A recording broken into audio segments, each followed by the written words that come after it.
Before we launch in, and I would like to introduce briefly our two speakers for the second panel, I'd like to spend just a minute talking about secularism, which we haven't really talked about the concept around which we are gathered today. So I just want to take 1 minute to say that there are many different ways of defining it. I think it's probably important to think about the definition of it a little bit before we go too much further. The way we've defined it ourselves in a RAND report that I feel comfortable advertising because it's free on our website is building moderate Muslim networks. And the way that we defined secularism in there is in a threefold way. We include humanism, which can be people or positions that are extremely pious and very much given to religion, but also very much to the concept of tolerance and of tolerating any other religion and faith, and also those of no faith. The second part that we see as being part of secularism is those who may be entirely extremely religious or not religious at all, but who believe strongly that the religious domain and government need to be separated. The public realm and the religious realm should be separate. And then thirdly are people who are not religious, or groups, and who, again, can span a range from those who are tolerant about religion and see it as having a positive role, just not for themselves, but for others, to those who are extremely anti-religious and feel that religion has a negative role in society. So that is how we would define it. I know there are many other ways to define it, and some definitions would look at only one of those. But I think this is a helpful way to define it because it also, when you're looking specifically at the Islamic context, where some people take the position that secularism doesn't really exist in the Islamic world at all, this is historically absolutely incorrect, especially if you take the definition of secularism that we are putting forward here, where of course you have such a strong tradition, in particular of humanism, but also where you have actually secular governments too throughout Islamic history who separated themselves from the religious authority at least as much as their contemporary Western governments did. So now, moving on to our two speakers. We're going to begin with Maajid Nawaz.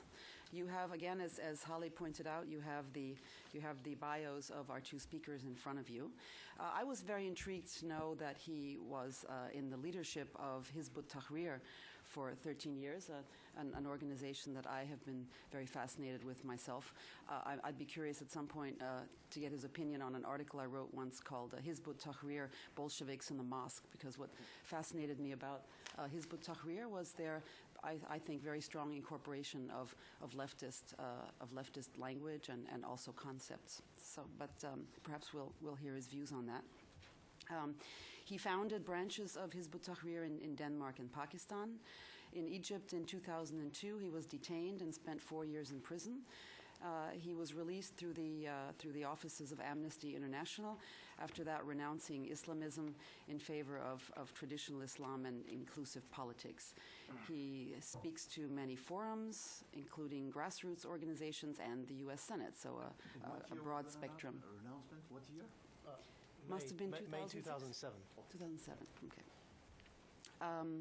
He is a frequent editorialist and commentator. He has studied Arabic and law at the School of Oriental and African Studies at the University of London and has a master's from the London School of Economics. Our second speaker has asked me to correct, so please, if you would like to make that correction on your program, he is actually a professor of legal philosophy in the area of social cohesion and citizenship, not criminal law as it says incorrectly on our program here. He's a columnist. That's actually how I got to know him first. He's a very popular editorialist and columnist for the Handelsblad, the leading Dutch daily. He fled Iran as a teenager after opposing the Iranian regime, lived in Afghanistan and Pakistan for a while, and then went to study in Holland, graduated in law there, completed his PhD on South Africa's Truth and Reconciliation Commission, and worked at the Amsterdam Center for International Law. He has an aesthetic side and has published 2 books of poetry and 2 collections of columns and essays, as well as several academic articles about Islamic terrorism, integration, and the relationship between religion and politics. He is currently working on a book, very intriguing title, Monotheism as a Political Problem, which will be a philosophic account of the foundation of Islam and a comparative study on the political theology of both Christianity and Islam. So Maajid, let's start with you, please. And you're going to speak about, is Sharia a law? Right, well, thank you very much for having me. It's an honor and a pleasure to be here. I have, for the first time in my life, in 2008, I came to America, and I've now been here 3 times in as many months. So I came in July, September, and now I'm here again. And it's always wonderful to be here, and it's a pleasure. And America constantly never ceases to surprise me. With regards to the topic today, is Sharia a law? I selected the title deliberately in this way because coming from Britain, there is a big issue at the moment with regards to Sharia courts being incorporated into British law and having some form of recognition. Of course, there was also the statement of the Archbishop about the need to incorporate Sharia into state law. And what I'd like to do is, and I think this is my ideas and what I'm talking about and what we speak about at the Quilliam Foundation, the foundation we set up in London. There are ideas that have existed for a while amongst academia, academic circles. I've heard some of them mentioned today, and in fact, even a question that came from the floor earlier about even the validity of using the term Muslim world. It's very interesting, and I want to address these topics. So the ideas have been floating around amongst academia for a while, but they haven't been popularized, and they haven't captured the popular imagination.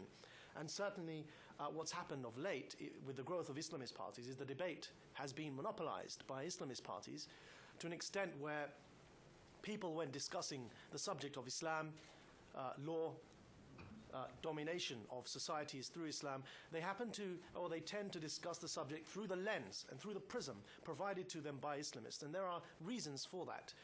And not to go too much into the history of this, but I think I need to touch upon it. The reasons for that are Islamists are fundamentally and essentially modernists. They were the ones who translated an understanding of Islam to the West. They arrived in the Western countries largely because they were seeking asylum due to the trouble they caused in their own countries. And they were the first to start translating Islam for the West outside of the realm of academia. And then what happened was, they were the first to organize politically amongst Muslim communities in the West, and they began monopolizing the debate. Now sadly, and with great respect to even people like Professor Bernard Lewis, what's happened when we discuss the crisis of Islam is that we've adopted the Islamist premise through which we're discussing the crisis of Islam. And what I hope to demonstrate through my presentation is that in fact there never was a need for reforming Islam. Islam does not need a reformation. What it needs is a renaissance. It was the Islamists that began the reformation of Islam, largely in response to reacting to colonialism and reacting to secularism as it emerged in Europe. Muslims never had historically this debate of secularism. We never needed to discuss whether Sharia should be part of state law or not. It never was historically, and I'll speak about this. So in response to European secularism and the very specific debate that Christians were experiencing in Europe as to the need to separate church from state, Muslims adopted Bolshevik principles, Islamists adopted Bolshevik principles, and I agree with you entirely. Hizb ut-Tahrir is a case in point that I happen to know very well, but others as well. And then to react against colonialism and the need to define oneself against the other, said, right, well, Europe is separating the church from the state. We will merge the church and the state, i.e. the mosque and the state. And we will define ourselves against the other in this way. And so in a nutshell, it's probably already clear now. For me, no, the Sharia is not a law. The Sharia is a religious code. The term Sharia law is an English term. If you translate the term Sharia law as we refer to it in English into Arabic, you'll see how alien it becomes. And for those of you who speak Arabic in the audience, we don't say Qanun al-Sharia. We don't say Dastur al-Sharia. We say Sharia. Because it's not a law in the sense that Qanun, which is a word that is related to canon, is. It's not a law in that sense. In fact, linguistically, Sharia means the path to water, the path to life. In the few hadith, the sayings of the Prophet that refer to Sharia, one of them in fact even uses the plural. Inna shara'i' al-Islami qad kathrat alayya. This is a Bedouin that was asking the Prophet of Islam, the shara'i' or the various sharias of Islam is too much for me. It's too much. What do I do? And the Prophet didn't say, well, those who break the law are subject to criminal punishment. He said, so the Bedouin asked, well, فَأَخْبِرْنِي بِشَيْءٍ أَتَثَبَّتْ بِهِ. So it's too much for me. Tell me something that I can just remain firm on. So the Prophet's response was, لَا يَزَالْ لِسَانِكْ رُطْبًا بِذِكْرِ اللَّهِ. He said, just make sure that your tongue remains moist with the remembrance of God. He didn't say to him, well, you see, this is a law, and if you break the law, your punishment is this criminal offense and that criminal offense. The understanding of Sharia as a law is largely a modern creation. What is the history behind how this emerged? And when I say modern, I don't just mean for Islamists. I mean even in the way that Western academia has adopted this paradigm. What is the history through which this concept emerged? Well, the Ottoman state was collapsing. This Ottoman caliphate that I used to go on about so much as the ideal utopian that we want to bring back, this khilafah that we want to restore. The Ottoman caliphate was decaying. And the Ottoman caliphate needed to, in its quest for survival, respond to a few things. Modern political concepts such as sovereignty, legislation, citizenship, statehood, constitutions. These are modern ideas, modern political concepts. They emerged through European political thought. And the Ottoman state found itself needing to respond to these concepts in its bid for survival. Now, each one of these terms I've mentioned, sovereignty, legislation, constitution, none of these terms exist in the Quran whatsoever. You know, we have Islamists we used to say is a pillar of creed. You know, I used to declare takfir on people who would say sovereignty is for man, sovereignty is for people. I used to say they are no longer Muslim. Well, so we've made it a pillar of creed. Well, this term sovereignty, or sovereignty belonging to God, doesn't exist in the Quran. It's a modern political word. It didn't exist in the Arabic language. It now is referred to as the word siyada, and by Islamists almost sometimes as hakimiyya. These are two modern derivatives of Arabic. But nevertheless, we'll come to that. The Ottoman state found itself needing to respond to these concepts. And so for the first time in history amongst Muslim peoples, apart from an aberration, a brief period in Muslim Spain where they adopted the Maliki madhab for a period of time, and the fact it was an aberration demonstrates the point. The Ottomans began on a project to reconcile the need for codified law and all the benefits of law for those who are students of law, why we need a law, why we need one single law, so we can have predictability, stability, justice, equal access to the same law. There's not more than one law so people don't feel hard done by. The Ottomans realized the need for one codified law. So they took Hanafi religious code, the Hanafi school of thought, and they decided in a process that was even by themselves called reform, the Tanzimat reforms, to codify Hanafi law and to try and reconcile it and adopt it as state law. And so they codified it in the form of a book called Al-Majalla, the Majalla book, or, you know, which is where you can still get it in English today. It's translated, it's existent even in English. And so for the first time in history, this project was embarked upon, where one school of thought was codified in a book called Majalla, and through the process of Tanzimat reforms, they attempted to adopt it as state law. Well, the effort failed. The Ottoman state collapsed, but it laid the seeds of the need to reconcile modern concepts of statehood, law, legislation with Islam, with faith, with religion. And these seeds were laid by the Ottomans. Even though the Ottoman state collapsed, this effort was once again picked up by people like Hassan al-Banna, the founder of the Muslim Brotherhood, Maududi, the founder of Jamaat Islami. I would respectfully disagree. Sayyid Qutb is not the godfather of Islamism. He happens to be one of the most well-known voices. Hassan al-Banna founded the first organized political Islamist organization, the Muslim Brotherhood, from which Sayyid Qutb emerged. Sheikh Taqiyuddin al-Nabhani founded Hizb al-Tahrir, which happened to be the most articulate of those to express the Islamist ideology. And Sayyid Qutb was a product of the merger of Hizb al-Tahrir's ideas and the Muslim Brotherhood's ideas. He debated with Nabhani in Al-Quds and was imprisoned with members of Hizb al-Tahrir in the same prison where I served, and then emerged with milestones after these debates. In the Indian subcontinent, again, Qutb was influenced by Maududi, the founder of Jamaat Islami. Now, these movements, beginning within the 20s, the Muslim Brotherhood, and in the 50s, Hizb al-Tahrir in Al-Quds, and in the 40s, Jamaat Islami in the Indian subcontinent, repopularized the notion of the need for sovereignty for God. And that's how the seeds were laid. It's a very, I didn't want to go too much into the history, but it's important to understand this history because pre-Islamism, Muslims didn't have this as a pillar of faith. Pre-Islamism, i.e. the efforts of the Tanzimat reforms, there was no notion of ruling by the Sharia. In fact, if you look to traditional theologians, when they're discussing even the clear ahadith of the Prophet on this matter, the companions would ask. It's funny how always it's the organizers that forget to turn it on. It's on vibrate. It's just a loud vibrate. Yeah. So the companions, once they asked the Prophet, what do we do if we see, when do we fight the rulers? Because the Prophet said there are going to be rulers who are going to lash your backs and oppress you and do all sorts of things. أَفَنُنَاضِلْهُمْ بِالسَّيْفِ was the question. Do we fight them? Do we challenge them with the sword?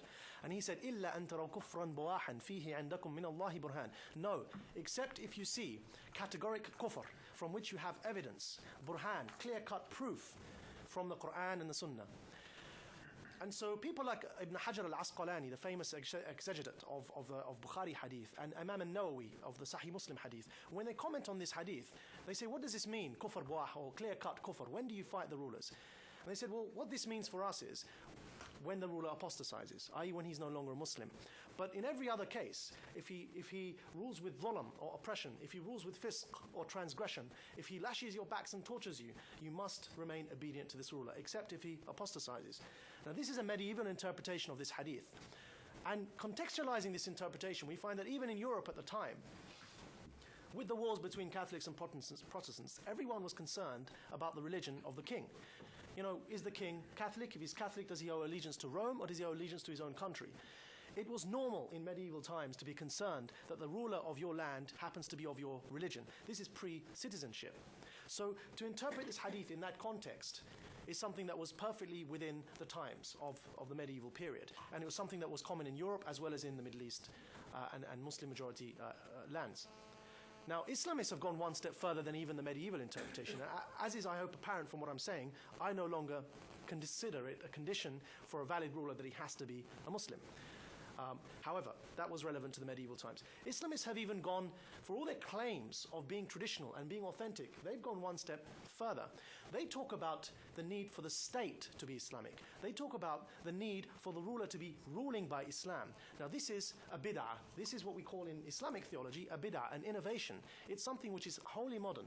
You will not find one reference amongst classical theologians referring to the word dawla Islamiyya. In the Quran there is no dawla. There's no dawla in the Quran. You will not find them referring to the word, the dawla kafira, or the apostate state is the state that is illegitimate, and the dawla Islamiyya is the state that is legitimate. When discussing this hadith of kufr buah, they focus simply on the person of the ruler. Is the ruler himself an apostate or not? You can see immediately the effects this has for the debate, because you can have, for example, of course, a Muslim who happens to be ruling with a perfectly modern, system of law, liberal democracy, and still says he's a Muslim. For Islamists, this will pull the rug from their feet, even if they were to be true to this traditional interpretation and felt that it's a condition that the ruler at least has to be a Muslim. This in itself will pull the rug from their feet, because you can have a secular, liberal, democratic ruler who still identifies as a Muslim. But Islamists, as I said, went one step further and began talking about the need for an Islamic state, or the need for to overthrow kufr states. This is an innovation, as I said. So with modernity came the need to react to these concepts such as sovereignty, constitution, legislation, and Islamists reconciled Islam in this way with these modern political concepts and said, well, okay, what do we do? How do we answer these questions? Sovereignty must be for God. Legislation must be Islamic. That statehood must be, the state must itself be Islamic.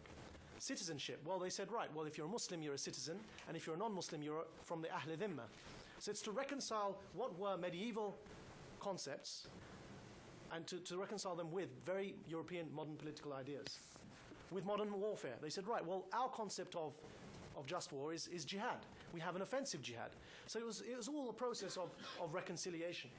And along came the Islamist parties. So when attempting to answer the question that is the Sharia a law, I'd advocate that the very question itself is anachronistic. Taking modern political ideas such as law or qanun, which is absent in the Quran, it's absent in the Hadith, and it's absent in traditional Muslim discourse because it's a modern idea.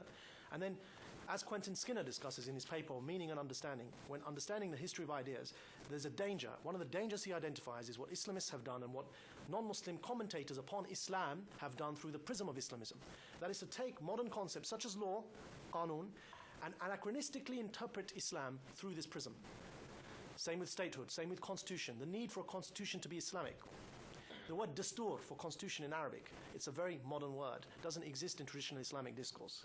So this anachronism that Quentin Skinner identified when discussing the history of ideas, generally, I think is very relevant when discussing Islam and Islamism and secularism today. So that's a very brief sort of discussion on the history and how this whole thing emerged. And we have to be very careful now when discussing this topic. Please, I get very, yes, thanks. I get very, sometimes frustrated that when we're discussing this, please let us not adopt Islamist paradigms and then engage in a discussion from that premise. So with respect again to Professor Bernard Lewis, it happens to be somebody I can discuss. His book is well known, and I had the privilege of meeting him, and a very inspirational figure. But in this book, he talks about one of the crises being that in Islam, sovereignty is for God, and therefore it's not compatible with modernity, and that's one of the problems, and that's one of the crises we need to overcome. I think this is a crisis of Islamism, not a crisis of Islam. I think, concluding, I've been told I have 5 minutes. I need to define what I mean by Islamism and a brief critique of that. I hope that can come out in the question answers discussion as well. So what do I mean by Islamism? To differentiate Islam from the crisis of Islamism, we need to know or identify what Islamism is. I think personally it's quite easy to do. If I asked for a show of hands and asked you all to define communism, I'm sure we'd have as many different definitions as people in this room. That doesn't mean communism doesn't exist. It's a phenomenon, it exists. And likewise with Islamism. How I identify Islamism is I say, first of all, it's fundamental for Islamists to insist that Islam is an ideology and not a faith. Again, the word ideology, if you would like to know the word for ideology in Arabic, it's ideology. So for Islamists to insist that Islam is an ideology, I taught this for 13 years of my life. And as a correction, I wasn't in the leadership of Hizb ut-Tahrir for 13 years. That would mean that I was in the leadership when I joined at 16. But rather I joined the leadership eventually as I was promoted through the ranks. But I taught this for 13 years of my life. One of the first paragraphs we study as people who join Hizb ut-Tahrir, in the first paragraph we talk about how Islam has been misunderstood. It's not a faith, but it's an ideology. This has implications. To insist that Islam is an ideology, one of the implications it has is that there must be a clash of civilizations between Islam and other ideologies, such as the Cold War, how communism and capitalism were at struggle with each other. Well, if Islam is an ideology, it must also be at struggle with communism and capitalism. And so Hizb ut-Tahrir, for example, authored a pamphlet. Sorry to burst Samuel Huntington's bubble, but they authored a pamphlet called Hatmiyat Sira al-Hadarat, or the necessity, the inevitability of the clash of civilizations, because they perceive Islam as an ideology competing with capitalism and communism. And this is, again, as opposed to the traditional understanding of Islam as a religion, or deen. The word deen in the Quran is used to describe Christianity, Judaism, and Islam. So it's a religion. The second identifier of Islamism is that the law of this ideological people needs to be Sharia. So the Sharia needs to be synchronized with state law. What that means is that halal and haram, the prescribed and the prohibited, for Muslims must be the same as legal and illegal. The need to take a haram injunction, however you interpret haram and however the differences are amongst theologians to interpret what is haram, the need to take a definition of haram and make it illegal. Again, this historically never happened. It was never a case where the Sharia was adopted in that way and synchronized with state law. Anyone who knows something about the way in which the schools of thought emerged, they were proud. They took pride in the fact that they were separate from the state. Imam Malik was asked by the caliph of his time to adopt the Muwatta, his collection of hadith, as state official codified law. And he said no. And in his response he said, this is the founder of one of the most well-known schools of thought. In his response, which is documented, narrated to us, he said, if you were to adopt my book as your state law, it would stifle the creativity and the innovation that exists within developing Sharia. So again, the belief that Sharia needs to be synchronized with state law is something which is modern, an innovation, and is something which Islamists have popularized. The third, that the notion of ummah, that the ummah, the Muslim ummah, is a global political bloc. This is the third identifier of Islamism. Again, this is a ahistoric understanding of ummah. The two ways in which the Prophet of Islam referred to ummah, or Muslims, one is as a religious community. So you have Catholics, and you know what you mean when you say Catholics. And you have Muslims, and you know what you mean when you say Muslims. But to take the notion of ummah and turn it into a political bloc, like the international proletariat, again, borrowing from Bolshevism, is a modern idea. Because the other way the Prophet used the word ummah is in a document known as Sahifatul Medina, the document of Medina. When the Prophet set up a city-state as a civil ruler, not as a theological ruler, as evidenced by what I'm about to say, when he set up this city-state in Medina, in this document, Sahifatul Medina, he used the word ummah and said that Muslims, Christians and Jews are one ummah, one people. And that's a primitive understanding of citizenship, as adopted by a civil leader who happened to be a prophet. So, for the Islamists to insist that Muslim ummah is a political identity, and therefore, of course, what follows from that is that allegiance is owed to no other identity apart from this global bloc, it's a modern aberration. And finally, the fourth and final identifier for Islamism is that with this ideology of Islam and this state law of Sharia and this global community, which is the political bloc who happen to form the people of this state, what we need is an entity. And this is a fourth identifier, the caliphate, an expansionist entity to expand this ideology, to rule by the Sharia and to intervene in the affairs of other nations, to liberate Muslims from kufr laws. Just like the USSR would intervene in the affairs of other nations to liberate the workers from the oppression of the bourgeois. So this is the final identifier of Islamism. Again, the notion of expansionist states, the notion of this caliphate ruling by these three, by the ideology, by the Sharia as its law, and by its people defined exclusively as this political bloc, it's a modern ideal. The Ottoman Caliphate did not represent this same principle that they talk about today when they talk about re-establishing the caliphate. In fact, the Ottomans had a millet system, which was a system of legal pluralism, where there was more than one law operating for different communities. Yet as people who were advocating the caliphate with Hizb ut-Tahrir, we chose to either ignorantly or deliberately ignore that element of this golden era period that we are harking back to. I have to conclude there. I believe I'm out of time. There's a lot more to discuss, but I hope that will come out in the Q&A sessions, and thank you for your patience with me. Thank you. Well, as you know, we're going to hear from Afshin next, and then we'll have a chance to discuss both presentations afterwards, and you can perhaps bring in some of the points that you weren't able to get to. But I would like to take just one moment to ask you something that I think is on many of our minds, and that if I don't ask you, I won't sleep tonight. And that is, I think we can all understand how you ended up joining Hizb ut-Tahrir, because you were 16, and much about that ideology was and continues to be very compelling, especially for young people. But I would be very curious, and I think I'm not the only one, to know what led you away from that, and what led to this change of thinking that you've experienced. Well, in Mazra'atura prison in Egypt, I had the advantage and disadvantage of serving in prison with a whole variety of people. And you can imagine the discussion. So we had the assassins of Sadat, those who weren't executed in the case, those who survived. Dr. Tariq and Salah al-Bayoumi, they were with me in Mazra'atura. And that's on the one extreme. And then we had the famous or infamous homosexual case. And they were also in the same prison. And you can imagine the discussions that took place between the homosexual Muslim Egyptians and the assassins of Sadat. And funny enough, even the prosecutor, Mehr al-Gindi, who was initially responsible for sending the assassins of Sadat to their execution, ended up in that very same prison with us 24 years later. It was a fascinating time for me in terms of the discussions I had. Professor Sa'ad Ibrahim was with me there, as well as Ayman Noor, who was runner-up to the presidential elections. Now, for the first time in my life, after having learnt Arabic, I was able to study Islam, study theology, because there were Azhar theologians who were also with me in prison. And I think that's vital, because up until that point, I had adopted, essentially, Bolshevism in the guise of Islam. And through the study of Islam, I realized that, in fact, what had been sold to me as Islam was, in fact, a modern ideology that I now call Islamism, and that traditional Islam was entirely bereft of any of the references that I referred to today in my talk. And then the second thing had to happen, as well as the study of traditional Islam, the second thing had to happen, because there's a prerequisite to this, to changing the mind, one's heart has to be opened up. And how that happened was that Amnesty International adopted us as prisoners of conscience. And with Amnesty's campaign for our release, and with their efforts, despite the fact they knew that I classified Amnesty as my enemy, but they stood on principle and said, though these people, we disagree with their ideas and we disagree with their objectives, they don't deserve torture, they don't deserve being imprisoned for ideas. And they stood on principle and adopted us. That allowed me to reconsider the way in which I defined the other, to a point now where I am in front of you here today. Thank you. Afshin, the floor is yours, and nothing makes a RAND person happier than a PowerPoint, so thank you. Thank you very much, ladies and gentlemen. Very, very honored to be here because of Haleh Esfandiari, real hero, and Bassam Tibi. Some people call him in Holland as political correctness.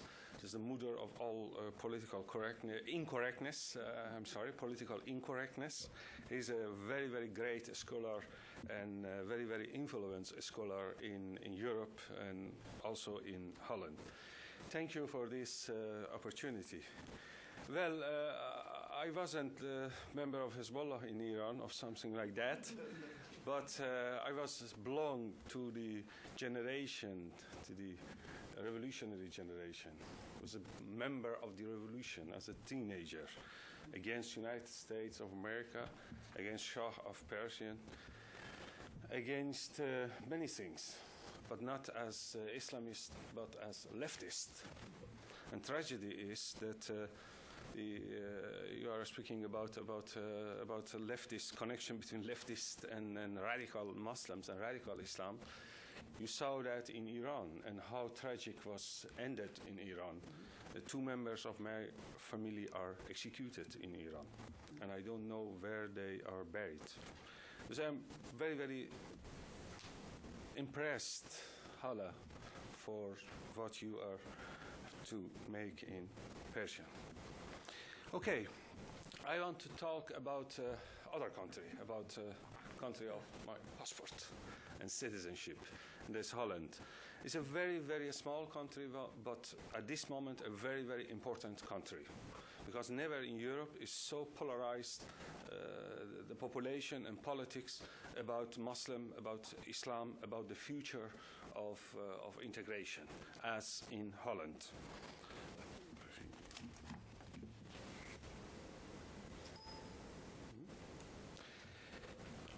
I can't approve that kings would want to rule over the conscience of their subjects and deprive them of the freedom of thought and religion. Willem of Orange. He was the founder, actually, of the Netherlands. We live in exciting times. Ever since the Second World War, thinkers, politicians, and artists in the Netherlands have not been killed or physically threatened on account of their thoughts or beliefs. Unfortunately, this all changed since 2nd November of 2004. On that day, the Dutch filmmaker and writer Theo van Gogh was murdered on the street of Amsterdam by a Dutch-born jihadist. Ever since then, numerous Dutch politicians and a number of outspoken critics of multiculturalism have found themselves in a position in which they needed elaborate security measures in order to assure their safety. This problem is, however, not limited to politicians and critics. With some regularity, writers from an Islamic background have had to resort to such security measures. Naima El-Bezaz, a Dutch writer from Moroccan descent, was so severely threatened that she had to go into hiding for a long period of time. In Amsterdam, the city that was until recently seen as the world capital of the homosexual, of the gay community, gays have been routinely beaten up and threatened by young radical Muslims. I don't speak about Muslims, but we have about radical Muslims. Most religious Jews who would normally wear the customary kippah, are now afraid to do so because of the threat of harassment emanating from the group of Muslims.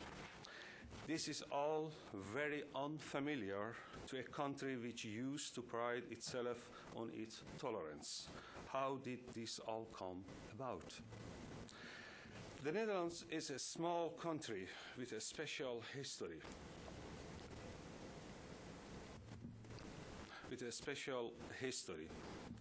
Led by Willem of Orange in the 16th century against the Spanish Catholic rule, marks the establishment of the Netherlands as a sovereign country.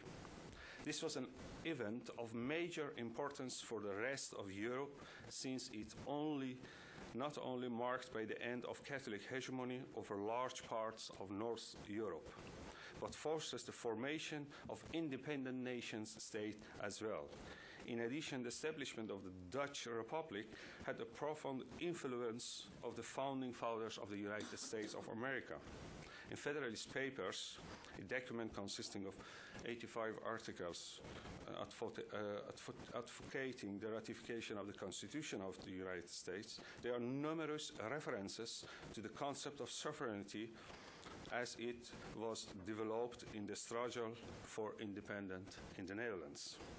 In addition to the political struggle for independence, there was also an uprising against the political theology of the Catholic Vatican or Rome, ultimately gave birth to the tolerance and freedom of religion.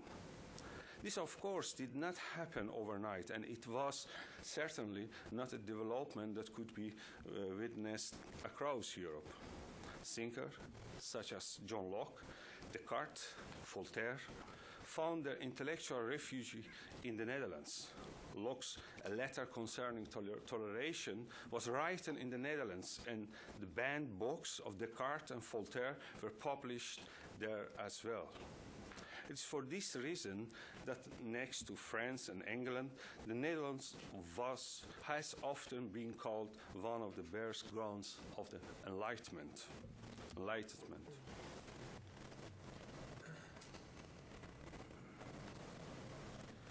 Jonathan Israel's book, Radical Enlightenment, The Making of Modernity, placed the center of this radical enlightenment firmly in the 16th century Dutch history. One need only think of Baruch Spinoza to understand his point. It's against this background that the current intolerance of the political Islam or radical Muslims or Islamism is deemed unacceptable by large parts of the Dutch population. In the beginning of the 20th century, different ideological and religious currents, socialist, liberal, Catholic, and Protestant,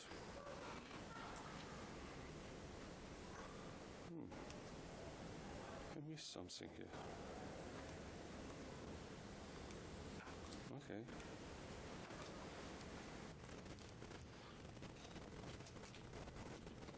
Yes, 20th century. Socialists, liberals, Catholic, and Protestant entered a form of compromise which enabled them to pacify their respective claims to political influence. And that's the differences between the Netherlands, France, and maybe Germany. This compromise would later become known as polarization. You have a pillar, Catholic, Protestant, liberal, and socialist. And socialist is not the same as communist. It's social democratic movement of Europe. Just like sometimes like the Democratic Party of the United States. Each pillar was allowed to build their own schools, hospitals, and public broadcasting media under the condition that each pillar would abide by the Constitution, which guaranteed the principle of equality, freedom of religion, and freedom of expression.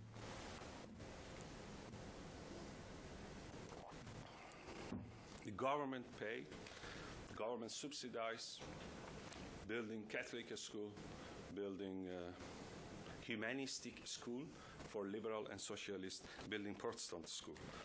The socialist and liberal pillars, because of their lack of predominance of religion in political affairs, would become known as the humanistic pillar. However, there calls for a secular political order, which could have clashed with, for instance, the interest of Catholic pillar became pacified precisely because of this process of pillarization. The existence of Protestant and Catholic schools, which we can witness today in the Netherlands, is a remnant of this process. It should be maintained that although the Netherlands has had a fairly large Jewish community, but they had no specific Jewish pillar because of two facts. First of all, many of Jewish people are socialist or liberal. They belong to the pillar of socialist and liberal, humanistic. And secondly, due that the fact that almost 85% of Dutch Jews were killed during the Holocaust. 85% of Jewish population. This process of polarization was a unique experience in Europe. What were its results? It's very interesting. Ironically, the polarization's main effect was the depolarization. This process by which the main ideological or religious differences among the population became pacified in the first place was such a success that their whole idea of polarization became superfluous. The polarization process has shown that the different ideological and religious communities could shape their own communities without government interferences and under the protection of the Constitution, eliminating the need for one own group's hegemony. As such, it was the unspoken conviction of the population that all groups subscribed to his degree of tolerance and freedom, that it was an inalienable element of the Dutch social order. During the 1960s, a large number of foreign workers, predominantly from Morocco and Turkey, arrived in the Netherlands. They were, of course, for the most part Muslims and came from an entirely different social order than the Dutch. These migrant workers were at first embraced by the socialist, humanistic socialist pillar with their multicultural ideology. The multicultural ideology or humanistic pillar believed in two principles. Cultural or equal. The newcomers should embrace their own identity, and to facilitate this, government subsidies should be granted to accommodate this.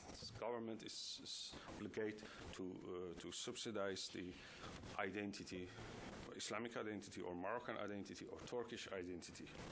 As such, it was not deemed necessary that the newcomers should learn the language or adopt the moral and political values that had formed and constitute the Dutch society.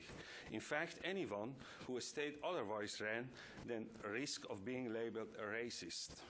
This mentality of political correctness, which partially stems from socialist ideology and partially from post-Holocaust fears of targeting ethnic groups for criticism, turned out to be the Achilles heel of Dutch tolerance. During the 1980s, communities of migrant workers were targeted by those who were seeking to re-Islamize Muslims in Europe. Due to the fact that these communities lacked the means to build their own religious school and institutions, they were given the means to do so by Saudi Arabian institutions on the condition that it was their teaching material that should be used and their personnel that was in the Netherlands. From that moment, from the coming of Wahhabi Salafistic people from Saudi Arabia in the first place, and then from other countries, from that moment, the forms of Islam known as Salafism or as Wahhabism began to take root in the Dutch and European Islamic communities. Even to the traditional Islamic standards, Salafism and Wahhabism form an extraordinary, intolerant, xenophobic religious current. During the 90s, the public attitude began to change. Multiculturalism, instead of being the be-all and all of social order, was increasingly coming under attack. The liberals saw multiculturalism as an obstacle in the development of the individual, whilst leftist group viewed it as an obstacle in the way of the emancipation of the Muslim. For liberals was very important development of individual people, and for socialist people was very important the group emancipation. And both of them was impossible within the concept of multiculturalism. This discussion soon turned towards Islam itself, especially after attacks of 9/11. One of the leading critics of the Islam, its role in the shaping of the political ontology of the Muslim citizen and its relation to the historical hallmarks of Dutch identity, was Professor Pim Fortuyn. Fortuyn aimed to further the emancipation of Dutch Muslims. He was homosexual, and for him was very, very important the emancipation process. emancipation, not only in the society, but within the group, emancipation in the group. Fortan aimed to further the emancipation of Dutch Muslims, first stop the migration of Muslims, because we need time to provide, we need time to make progress in the process of integration, to stop immigration of Muslims. And second, struggle against discrimination in the group, just between the Muslims, discrimination in the Muslim communities, and the discrimination against Muslim community from the majority. But as you know, he is murdered on the 6th of May 2002 by a leftist, extreme leftist animal rights activist. We have at this moment an animal party in our parliament. It's a party for dogs. Yes, for dogs, for other animals, for right of many animals. And very, very lovely and beautiful lady is member of Parliament of the Netherlands for animals. If you need to support, you can go there. Fortan was murdered by an animal rights activist. This was the first political murder in Dutch history in a number of centuries. The second murder is 2 years later by Mohamed Bouhiri, take place. Murder of Theo van Gogh in 2004. Today's analysis of the political and academic establishment is that we are de facto a multicultural society. The question, however, is whether or not we can deduce from such facts any type of norms or boundary concerning the political order. It seems that is a form of normative ideological thinking in which facts are construed as norms. The multicultural paradigm is no longer a choice. It is being forced upon us. It leads one to think whether or not a liberal democratic society which is based upon the principle of legality can be or even should be interpreted in ideological terms. The answer is no. A liberal democratic order has no ideological boundary. The horizon of our society is undesignated.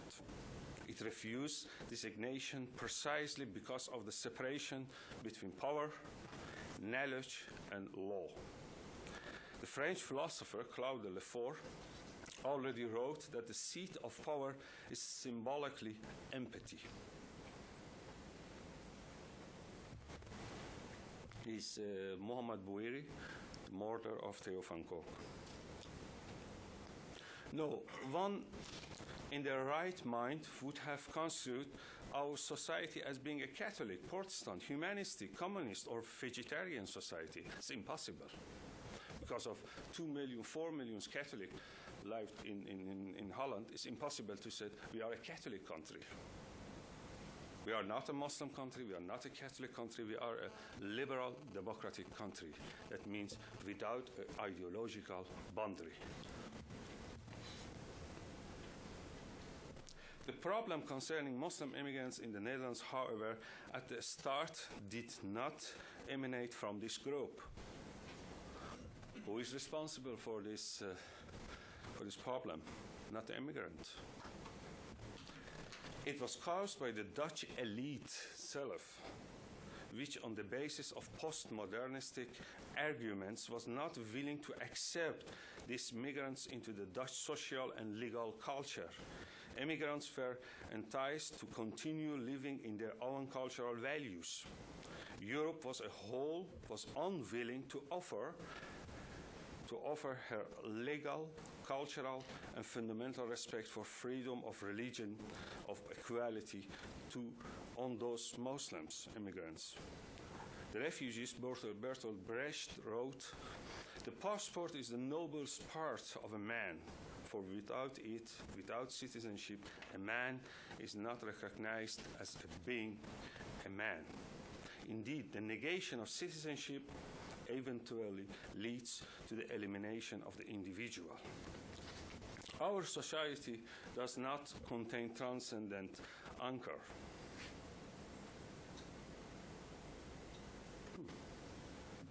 We have no point above the society, just like God of king.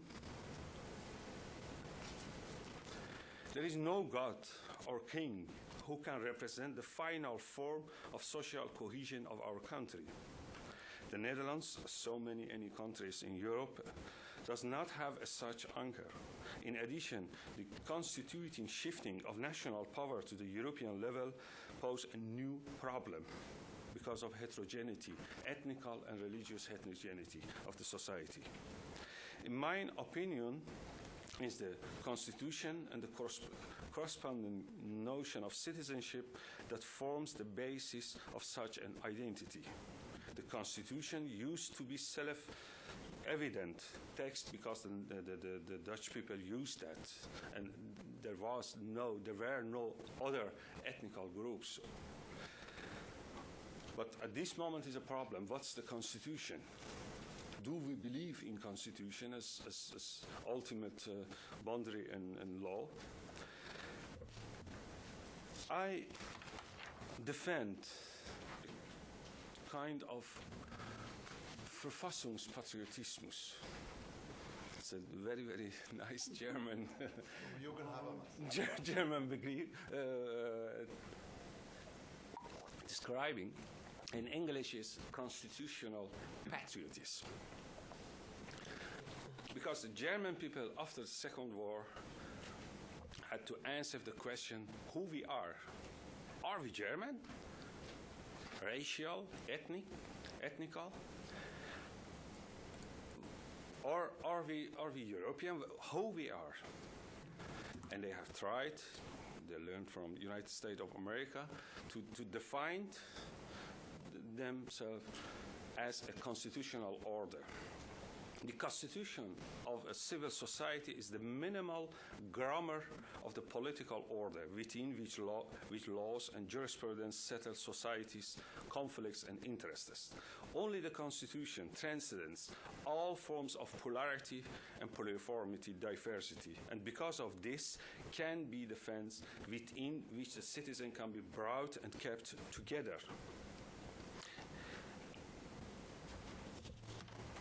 The power of attraction of the West and the unheard of possibilities for the development of the individual do not lie in the word multi, but in the word mono.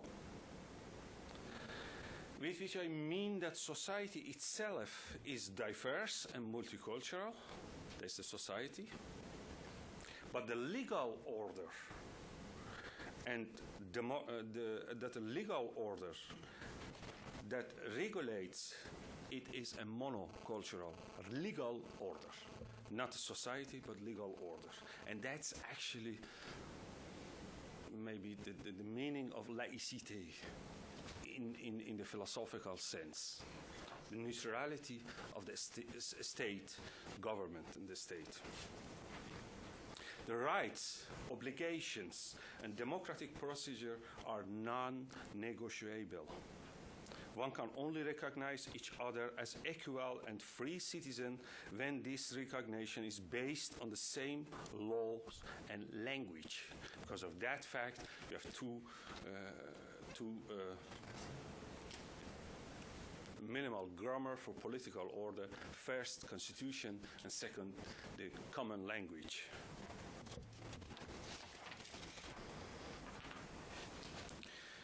This population in Holland live 16 millions of people, 16 millions population. 20% of the Dutch population consists of migrants, 1.4 million Western migrants, and 1.7 non-Western migrants.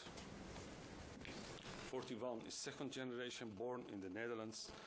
48 Moroccan and 46 Turkish. And we have 5 minutes. Okay. 800, not a million, but 900 Muslims, more or less. This about school. It's much better than 10 years ago. Welfare and unemployment, economical, the position of immigrant is very, very bad.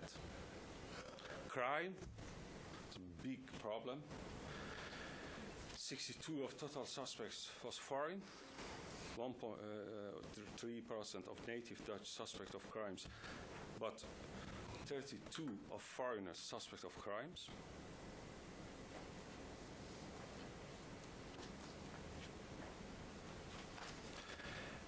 Yes, 850,000 Muslims in the Netherlands. We don't know actually exactly. Maybe it's 1 million, because the registration of illegal. The Prime Minister said 1 million. Yeah. Yes, but it is not correct. Yes, Balkan, but it's not correct. It's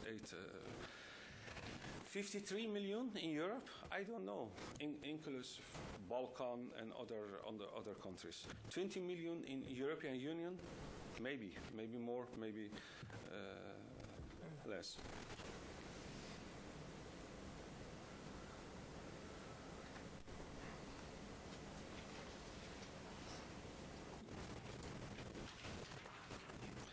And these are the problem.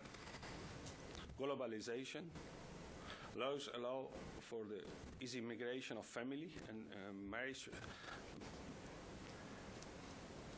28% would prefer to live in Britain under Sharia law.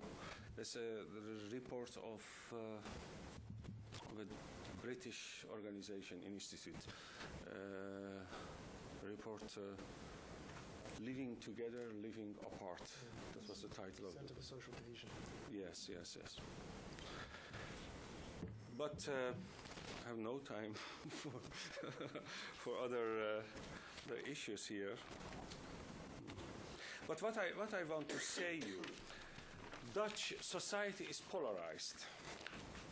Very, very hard and very, very serious. Between, in the political area, between liberal, conservative, just like Geert Wilders, the maker of movie Fitna, and the leftist people. But what's the result of polarization? The result of polarization is very, very positive at this moment. Because of this polarization, for the first time in the history of the Netherlands, we have two members of cabinet, they are Muslims. After French, we are only country in European Union that we have two Muslim as member of cabinet. And Ahmad Abu Talib is one of the member of cabinet, is elected as mayor of Rotterdam, second big and huge city of the Netherlands. It's a very, very important economical city in Europe, Rotterdam.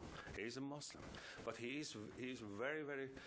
has a critical relation with Muslim population of the Netherlands.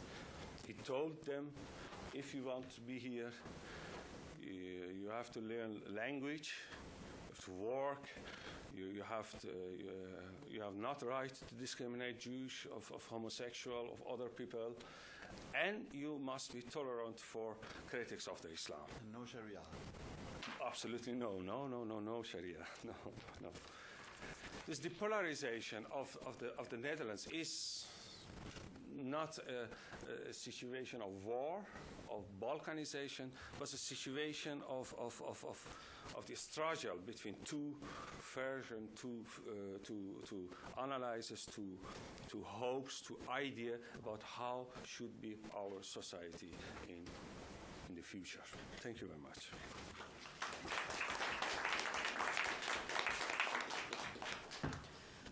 Okay, the floor is open to your comments and questions.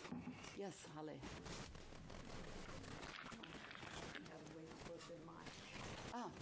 Okay. let's start at the back then. I think there's a mic in the back, so let's have 1, 2, and 3. I'm Stvozar Kirov, lecturer in sociology at South University Bulgaria, media expert at the Council of Europe in Strasbourg, and visiting scholar at the University of Maryland. My topic of investigation is immigration, and when you look at immigration, there is a stark difference between the United States and Europe. And some of our lecturers, guest speakers, address the issue that in many of Western European countries, immigration is less or more poor, and especially comparable to the United States, Canada, or Australia. And my question is, I have 2 questions. First is, why this is so? Is it because whole societies do not propose proper integration models to integrate their immigrants, especially those from Muslim countries? Or explanation is mostly because immigrants themselves don't want to integrate and maintain practices that are considered controversial in West European countries, such as honorary killings in Turkish community in Germany, female genital mutilation among some African Muslim communities that maintain this practice in Britain, or arranged marriages among Pakistani communities in Britain. And the second question is, our speakers from Europe know that in European Union, 2008 is announces the European Year of the Intercultural Dialogue, and you know this concept. And if you are advised by European political leaders, what kind of measures for conducting intercultural dialogue would you propose to them? Who would like to start? Well,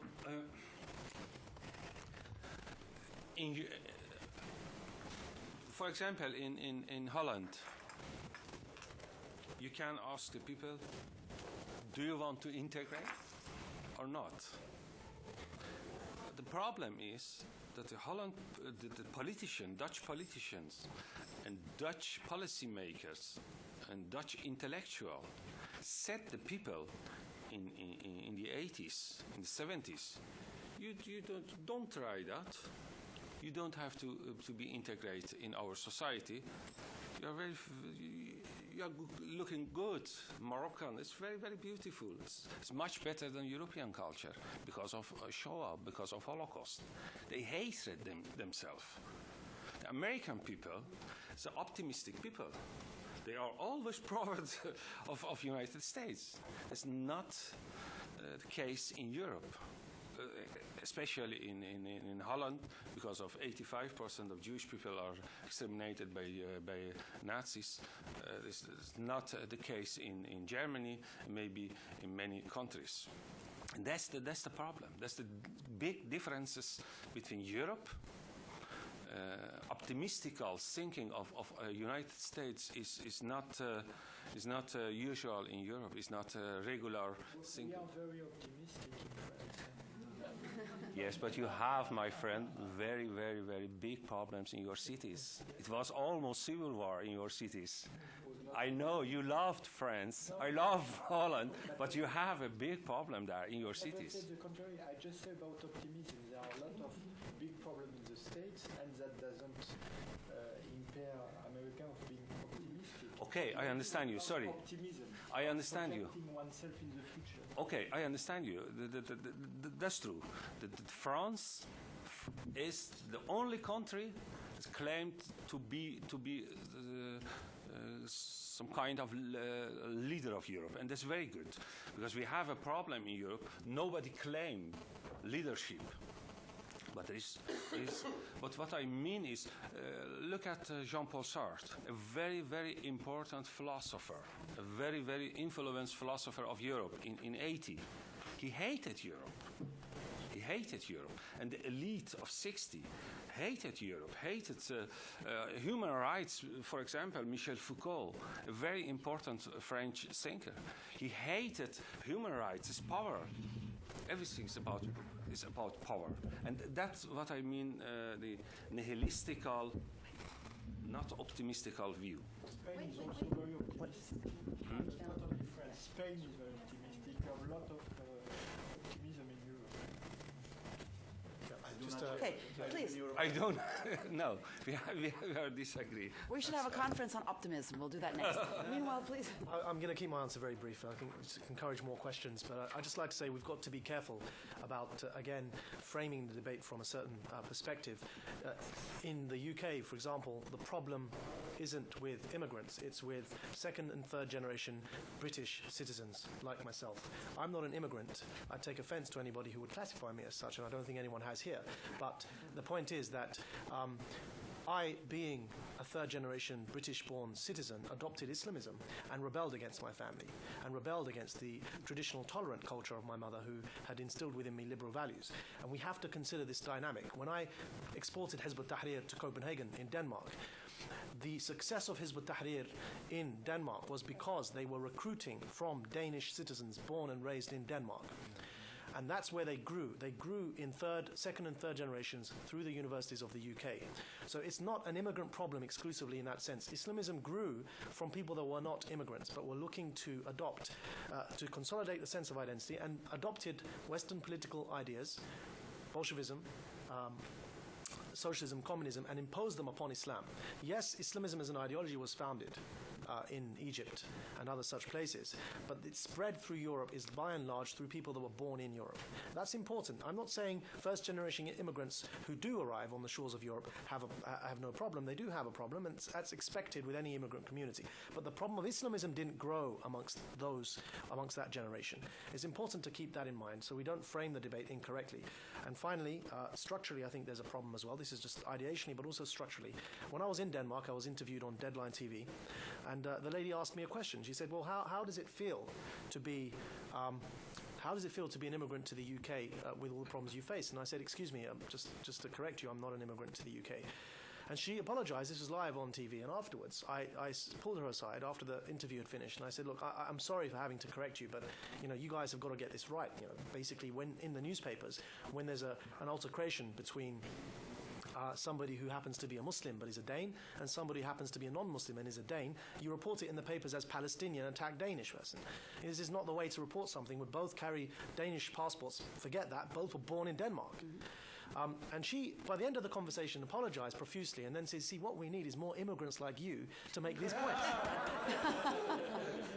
And I had the same experience with the de-radicalization professionals who were from Denmark, who came to consult us in London. And I made this point to them, and they said, well, what do we say? How do we identify these Muslims, if not as Muslims? And I said, well, why do you need to differentiate them from Danish citizens? Why don't you say Danish Muslims or Danish non-Muslims? They're Danes. And so there's a structural problem with regards to citizenship.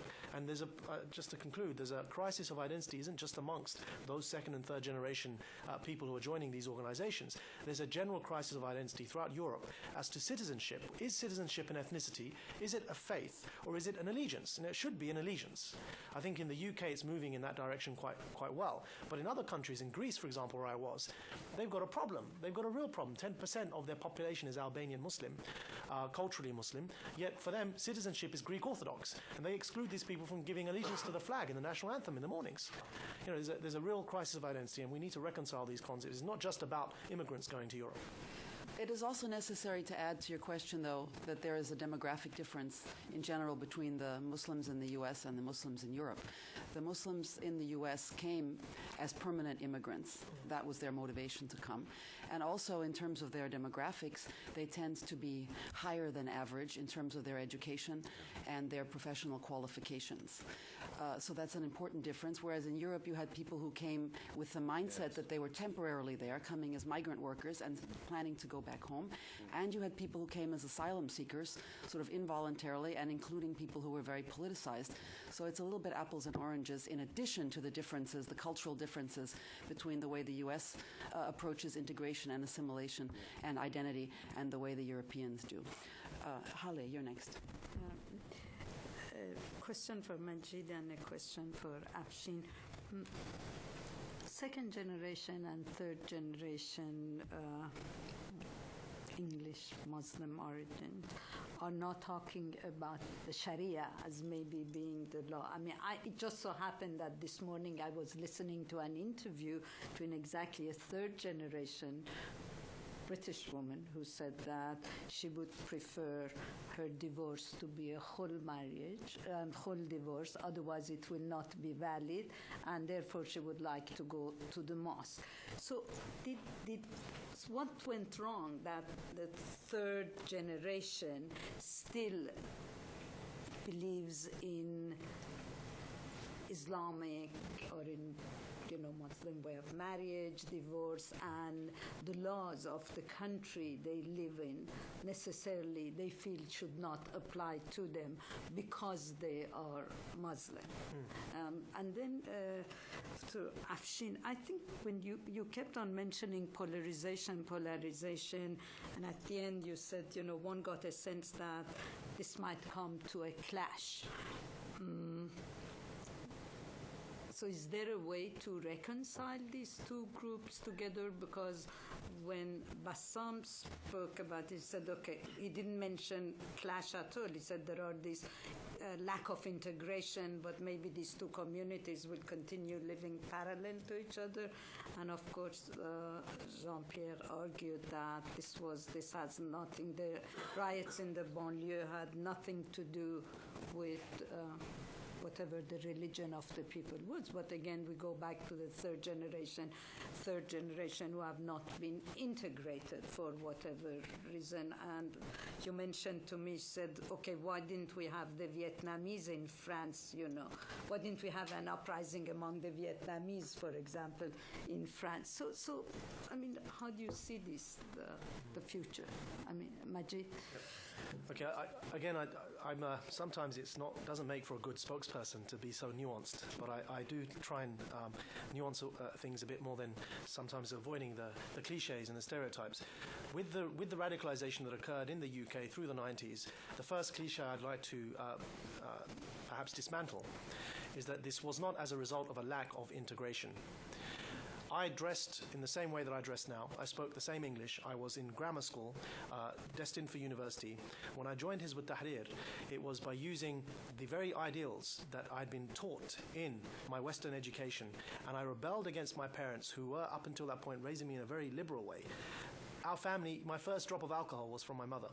She fed me some wine when I was young to say, taste this, how does it taste? We were very well integrated. I adopted the principles that I'd learnt from Western education to become an Islamist. Islamism itself arose in that way. I think we need to understand it a bit more. It's not about a lack of integration, though that is relevant, but it's not exclusively about a lack of integration. So we, growing up, my parents were, in that generation, were classified as British Asians. Something happened along the line where now people began insisting through the 90s that they were Muslim first and they weren't British citizens. Hizb ut-Tahrir organized a conference in the UK, British or Muslim. But growing up, we never used to hear that. I never identified myself as a Muslim. Something happened, and that was the growth of this modern ideology. But it's important to recognize that, by and large, people that join Islamist organizations rebel against their tradition. What I mean by their tradition, the cultural tradition of their parents. It's in rebellion against that the younger generation are joining these Islamist organizations. They despise the traditional elements and culture that comes from the Eastern world. And in fact, in many occasions, they dress differently. They organize their own marriages. If you read, any of you have read Ed Hussein's book on the Islamists, who happens to be my co-director with me in the Quilliam Foundation. And it's nice because it's documented there. A lot of it's a dating circuit. They marry themselves against their parents' wishes. It's all in rebellion to the very cultural practice of Islam of the first generation. So we have to dispel these stereotypes. Islamism is a modern beast. John Gray, professor in the LSE, wrote a book, Al-Qaeda and What It Means to Be Modern. And it's a very good book for this topic. And jihadism, though, is slightly different in the sense that jihadism emerged when this modern Islamist ideology, Sayyid Qutb wore a suit, wore a tie, had a tash, he didn't have a big beard. When this modern Islamist ideology was expelled from Egypt, Islamist ideologues went to the Gulf And they took their modern totalitarian ideology and they merged it with social conservatism. And it's from that mixture of religious totalitarianism present in the Wahhabis and modern Islamism that emerged jihadism, because you had a combination of two totalitarianisms, the political with Islamism and the religious with Wahhabis. And that's where the intolerant, violent strand of jihadism emerged. Osama bin Laden's teacher was Muhammad Qutb, Sayyid Qutb's brother. In Afghanistan, his other inspiration was Abdullah Azam, a Muslim Brotherhood preacher. But the modern trends of Islamism and political Islamism from the Brotherhood and Hizb ut-Tahrir mixed with religious conservatism and jihadist movements emerged. So the picture is slightly more complex. But they teach not Lenin of Marx, but the Quran. No, they don't. In fact, this is what I was saying earlier. The Quran. No, they don't. They teach an anachronistic interpretation of the Quran. So when I said earlier, maybe not your interpretation, but it's the Quran. But when I said earlier that the word state doesn't exist in the Quran, so when you say an Islamic state is fundamental to Islam, where are you getting the notion of state from? When it's not even referred to in the Quran. It's as you mentioned correctly, it's a merger of modern Bolshevism adopted and superimposed upon Islam. Some group, but we have saw in Holland the formation of a terrorist group, Hofstad group where Mohammed Bouhidi belonged to that group. They didn't read poetry, they didn't read other books, they read Quran, Ibn Taymiyyah, and not Hassan al-Banna or other people, but Ibn Taymiyyah was a very, very important theologian and philosopher from 14th century from Syria. And the Quran and the Hadith. Yeah, about Dar al-Harb and Dar al-Islam, about how to deal with the apostate people, just like Hirsi Ali. How to deal with the people that criticize the Islam, just as Prophet Muhammad did with Ka'b in Medina. My friend, it's very, very important to see the problems of history of Islam and to interpret, to criticize and self-criticize. You can't say, oh, everything is Marx and Lenin. No, Ayatollah Khomeini never read Lenin, but only Quran. I didn't mean to offend your leftist sensibilities. I'm not blaming Bolshevism. I'm saying Islamists adopted. Bolshevism is totalitarianism. It's wrong. I think we can probably agree that any religious document, including the Bible, can be interpreted through a variety of lenses, and exactly. This is what is happening. That's my point. That's my point. That when you say that the Quran says this, I think that when you say that the Quran says X, Y, and Z, that's like Pope Urban II launching the Crusades and saying, well, the Bible said so. Every document is interpreted both through the lens of contextual context, the context of the times, and through the ideology and the desires of the person interpreting that document. We have to recognize that if we're considering when interpreting Shakespeare that there's more than one school of thought, why don't we apply that same principle when interpreting another book, which is called the Quran? It's interpretation. Now, what I'm saying is Islamists use modern political paradigms when interpreting this text that were absent historically. I don't think anyone can dispute that because we didn't have the word state in the Quran. And there are Hizb ut-Tahrir websites that translate ummah as the masses, for example. Yeah, it's rather forward-leaning in Islamic terms. I know this. Bassam is next, and then the gentleman in the tan suit. I can establish some mediation between you. I think I could establish some mediation with you. I mean, with some. I mean, isn't it? I'm born in Islam, and I've been studying Islam for 40 years. And so, first of all, I congratulate both of you for excellent presentations, and Awaz and Afshin. And I have some comments, and maybe I'm glad you contradict to another, so you smooth away for my comments. Yeah. Well, I mean, now starting with Islamic law. I mean, in the Quran, I interviewed 2,500 Islamists in a period of time of 5 years in a fundamentalism project of American Academy of Art and Sciences, and these 2,500 Islamists didn't know that. Yeah? That the term Sharia occurs only once in the Quran, in Surah Al-Jathiyah, Bismillah ar-Rahman ar-Rahim, وَثُمَّ جَعَلْنَاكَ مِنْهَا شَرِيعَةٌ بِالْأَمْرِ فَاتَّبِعُوهَا. And it means, as you said, path of water, but I mean, in philosophical sense, this is morality. Yeah? Now, I mean, I want to do some correction to you. You said earlier, remember, when you said some nuances are important, some nuances was also important for the contention. Yeah? So, I mean, I'm not a lawyer, but there is a huge research on Islamic law. So, I mean, there is a tradition. Islamic law was constructed, it is post-Quranic, and it was not constructed by the Islamists. It was constructed in the 8th. in the 8th century. However, so the madhahib, these law schools, and I mean, you cannot abolish all this research. However, Islamic law revolves only around 3 themes. One is it is the cult, the ibadat. One is mu'amalat. Mu'amalat, you can say this is civil law, divorce, inheritance. And the third is penal code, al-hudud. Yeah. But in Islamic history, and this is proven in historical research, there was a separation between siyasa and sharia. Siyasa in modern Arabic means politics. In classical Arabic, siyasa means state administration. So the siyasa was in the hands of the caliph, and the sharia was in the hand of the fuqaha. Yeah? But they did not intervene into politics. Yeah? But this is also based on Islam, so it's not outside of Islam. But it's, Islam, what is Islam? Islam is always an interpretation of the thing. And the Islamists, there's a nice term, I hope you adopt this from Eric Hobsbawm, invention of tradition. So the Islamists, they read the Quran, and they read into it what they want. And what you said, it is not the Quran. It is hermeneutics. It is, so they read in the Quran, they introduce also new terms like nizam, dawla, and I call what you have described, and I'm very sympathetic to this, and I from the bottom of my heart, I congratulate you and I admire this, that you made it to dissociate yourself from Islamism. But Islamists are not outside of Islam, because when I go to the Middle East and I talk to Muslim scholars, said we have to dissociate ourselves from these people, because other people, all of us, will be stigmatized. Yeah? See, there is Islam and there is Islamism, but Islamism is an interpretation of Islam, and we have to deal with it. And also, one of my friends, the Minister of Education, you were victim of the Egyptian regime, but Zarzouk sent preachers to the jails and to talk with Islamists on the hand of the Quran and read the Quran with them, tell them you have a wrong understanding of religion, and it works. Sometimes it worked. Yeah? So, the point is there is a history of Islamic law, and the term Qanun is an innovation of the 19th century. Yeah. But in the earlier Sharia law, it's a term used in the research on Islamic law. In the 19th century, the Ottoman sultans tried to modernize the Tanzimat, and they introduced, there was a Qanun and Sharia. These are 2 different areas. The Islamists, to finish the first point, Islamists invent tradition and their Shariatization. I point the term Shariatization of Islam.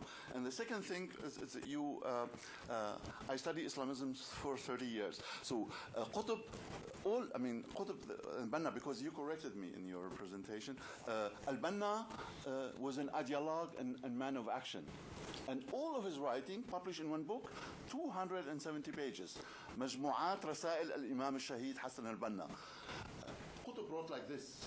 I was during 9/11, I was in Central Asia, and I cannot say more about this. And I had access to files, and they were reading only one text from Al-Banna, Al-Qaeda people. It was Risalat al-Jihad, but basically they were reading Qutb. Qutb is the major. He's the godfather of the Islamists. And just one footnote, your earlier movement, and congratulations again. It is Sayyid Qutb, Hassan al-Banna, Mawdudi never used the term Khilafa.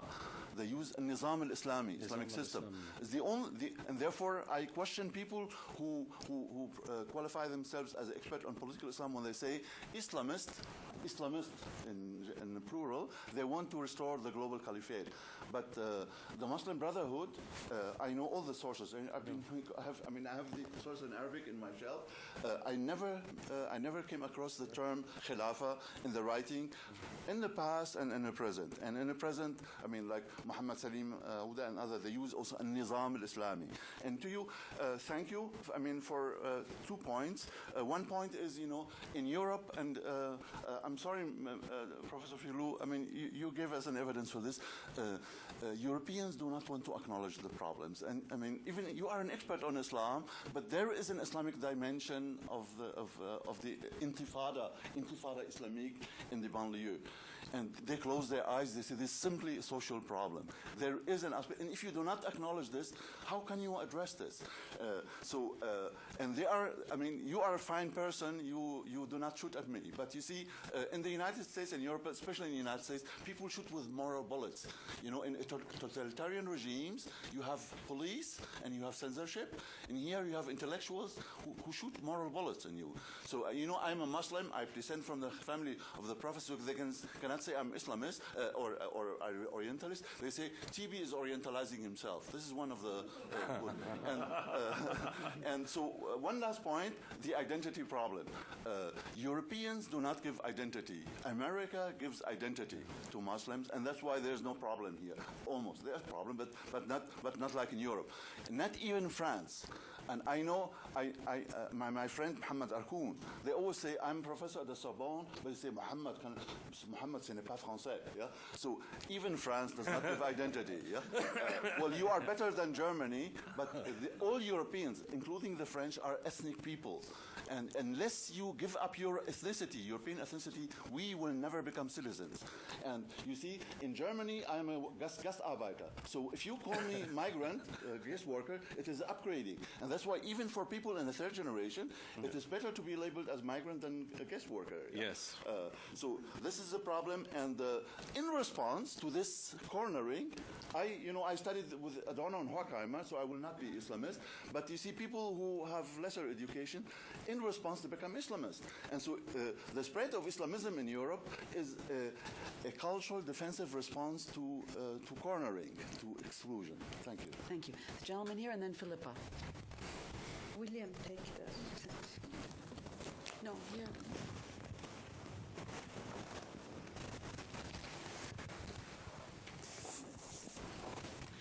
I wanted to try to follow up on an issue which was hinted at by Haleh about the sources of the difficulty of integration of children or grandchildren of Muslim immigrants in Europe. And these discussions about what is Islam, what is the essence of Islam, is endless and endlessly fascinating, but not particularly, I would say, relevant particularly for social scientists who are more interested in what Muslims do than in what people think Islam is. And therefore, I would like to ask both the panelists if they could try to do what I think Haleh indirectly suggested, and what that was some kind of controlled comparison. Say, for example, in the case of Britain, comparing the experiences of second and third generation descendants of immigrants from similar socioeconomic backgrounds who are Hindu on the one hand and Muslim on the other, let's say from the subcontinent. Okay. Well, you see, the thing with this example you've given is that in the 90s, they would continue to describe themselves as British Asian as one group, and now what's happened is that there's been this split, and people are now identifying themselves exclusively as either Muslims or British Muslims, and that's the result of the spread of this ideology. People were Muslims in the 90s. My father was a Muslim, my mother was a Muslim, but the difference in how they define themselves is a result of adopting something new, and that's this ideology that I refer to as Islamism. Whereas the Hindus in the UK have not they've not organized themselves in this ideological way. They don't have these exclusive community organizations that differentiate between themselves and other British citizens. But it's the notion that you are a separate part of this global ummah, this part of this global political bloc that encourages that in the UK. So it's been, in a sense, the integration process has reversed. It wasn't a problem for my mother. It was reversed by and large by these organizations that were working within Muslim communities and were working to give them a separate identity that was like seen as exclusively Muslim. And that's what happened to the point where we have now today. Part of the structural problems I refer to now is when dealing with this on a policy level, we've got to be careful when formulating policy that we don't then say, accept that premise and say, right, okay, I'm going to start classifying people by adopting the same identity. So in the prisons now, if there's in the UK we have statistics, and it's a sad state of affairs. If you say how many Africans do we have in prison, how many West Indians do we have in prison, and how many Muslims do we have in prison? This is absurd because, of course, Muslim is not an ethnicity. right? So either we're going to say how many Christians, Muslims, and Jews do we have in prison, or we should say how many people of African descent, Indian descent, Pakistani descent. It's either ethnicity or religion. Why are we comparing Muslims to people of African descent? You know, and this is part of the problem, that the paradigms promoted by Islamism are being adopted when looking at the problem in the first place. So we shouldn't try and deal with local community problems and say, right, we've got a Muslim problem in Bradford, and let's try and deal with it through the state. Rather, it should be seen as a poverty problem in Bradford, or a lack of integration problem for people living in Bradford. And yes, that includes Muslims. It shouldn't be blind to the fact it includes Muslims, but it shouldn't be classified as, again, another classification, Western dialogue with Islam. I'm sorry, I'm a Western Muslim, born and raised in the West. Yeah, I don't carry any other citizenship. There's no Western dialogue with the Islamic world. What's that? You know, is Britain part of the Christian world then? And then this works both ways. So people complain that the European Union won't allow Turkey in, and it's a Christian club, and so they complain from one end that look, the European Union shouldn't be a Christian club, but then define themselves as being from the Islamic world. It works both ways. It's a big problem. We don't have Muslim countries. Egypt is not a Muslim country. It's a civil state. It's a civil society. 20% of Egypt's population are Coptic Christians. It's a Egyptian country. Say 14 then. Fair enough. We debate statistics through these lectures all day. But it's an Egyptian country, and so we shouldn't classify in that way by adopting the Islamist paradigms. I know the OIC exists. I don't agree with it existing. I'm saying we shouldn't. Not that it doesn't happen. I'm saying we shouldn't do that. We have to make a distinction by the debate about integration between specific problems around radical Islam, and most of problems of integration has nothing to do with radical Islam. If you speak about, if you are speaking about integration, social, economical problem of integration, problem is, for example, in the Netherlands, in Holland, we have spent billions of euros, really billions of euros, and there's no solution. There's no solution for all the problems, for intolerance, for discussion about equality between men and women, to find a job for young second and third generation. If we are speaking about radical Islam, there's a part of problem. We have, according to last report of Secret Service of the Netherlands, AIVD, 20,000 Muslim, young Muslim.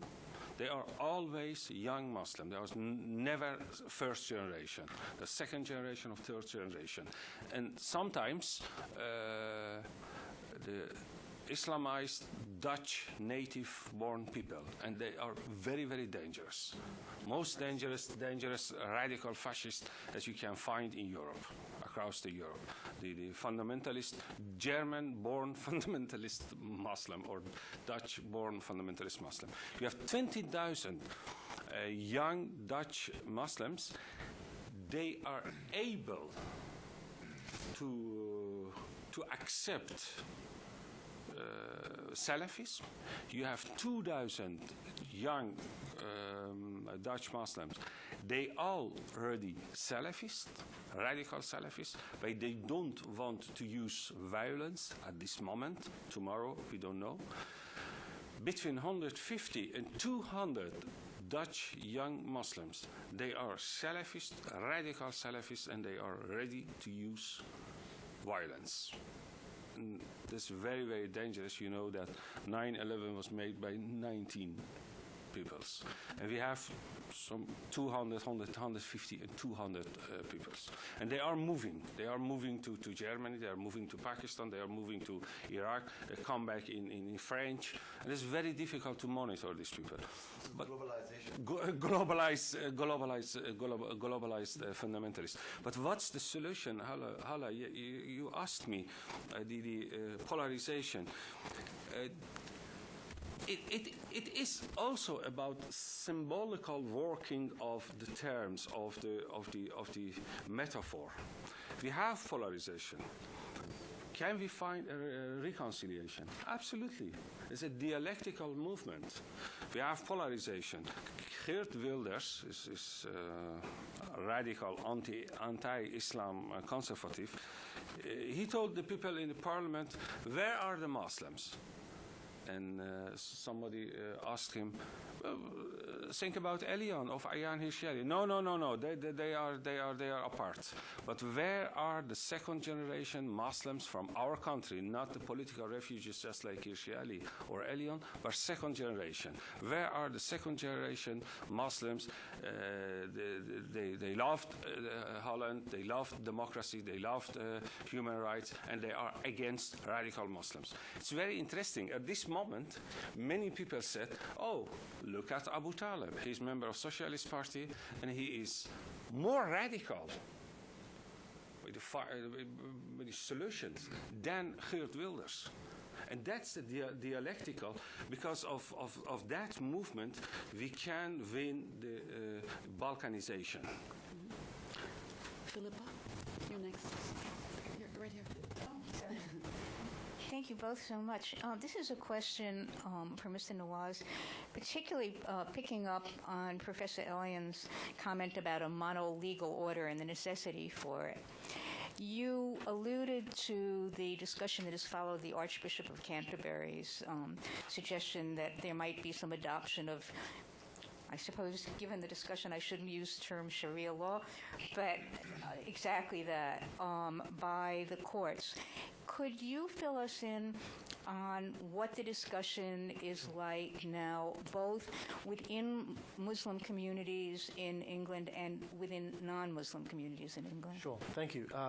Yes, that is a big discussion at the moment, and I insist on saying the Sharia is not a law, and historically it never has been, and the madhahib developed as religious codes and moral guidance, and they weren't adopted by the state as a law, which is why I put the word a there. And it's just ahistorical to insist that the Sharia was ever a law. But anyway. How about the research about this? Yeah, the research is talking about the development of the madhahib. Okay. Research of centuries-old research. No. Does it exist? Of course it exists. And of course the madhahib, the schools of thought, existed. What I'm saying is they weren't adopted by the state. They weren't enforced by the state. That's just a historical fact. But to the question, so this modern idea, this modern discussion of adopting any one of the schools of thought on a state level and enforcing them is an Islamist project. Khomeini did it in Iran, and again, the traditional Shia were not calling for Sharia to be state, although they were waiting for the return of the Mahdi, and you still have those Shia, the Khoi Foundation in London and Sistani and these people. They're not Islamists, but it's the modern revolution of Iran and it's the modern revolution in the Sunni world that brought about this notion that Sharia should be adopted as law. And in English we say Sharia law, in Arabic it's not said. So now this discussion in Britain took off with the growth of Islamist organizations and the need to bend over backwards to accommodate Islamism. So the Archbishop made this statement. The state of play at the moment is that there has been an acceptance through UK law that people that go for arbitration to Sharia courts, that arbitration will be recognized by the British law through the Sharia arbitration court. Yes. Now the state of play is that there's an opposition that's coming from that amongst certain factions that are on the centre right and think tanks such as the one you quoted, the Centre for Social Cohesion. There's an opposition from Civitas. I'm opposed to it, but for different reasons, because their opposition is by and large assuming and capitulating to the Al-Qaeda's definition of the Sharia. Yeah. So, and then they'll criticize it from that perspective and say, if we allow more Sharia law, there's going to be honor killings and murder. And you know that this is, to a certain extent it's counterproductive, because that's not what's actually happening on the ground with this movement. They're not promoting honor killings and wife beatings and what have you. It's actually more akin to what the Jewish community already has in the UK with the Beth Din courts and a recognition of Jewish Talmudic arbitration being recognized by the British state law. However, nevertheless, if we put aside the sensationalist opposition, I'm still opposed to it. I'm opposed to it because it's an aberration. It's not consistent with Islamic faith to have Sharia as adopted and imposed on a state level.